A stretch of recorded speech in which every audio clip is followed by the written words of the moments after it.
Bugün Canon LBP243DW yazıcı kutu açılışı ve kurulumunu yapacağız.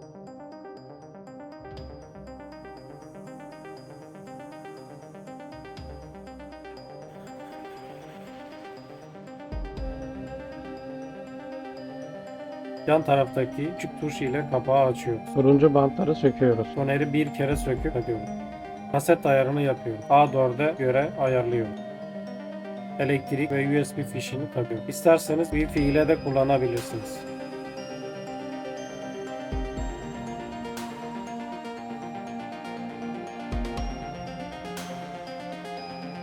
Açtıktan sonra dil ayarını yapıyoruz. Eğer ülke listede yoksa diğeri seçiyoruz.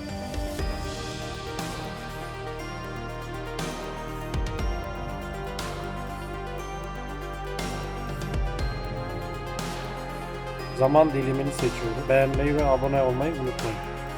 Tarih saati ayarlıyoruz.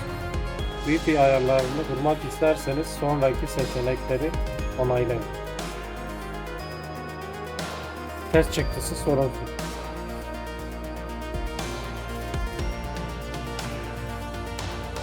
Wi-Fi ayarlamayı göstereceğim size. Menüye girin.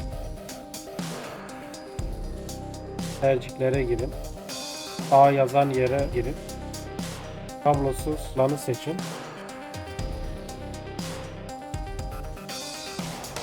Kablosuz LAN ayarlarına girin. Modem ismini bulun, girin. Şifrenizi yazın ve uygulaya basın. Canon'un sitesinden driver'ını indirip A seçin. Ön tarafta elle beslenen kaseti var. Orayı da kullanabilirsiniz. Faydalı olduysa beğenin ve abone olun.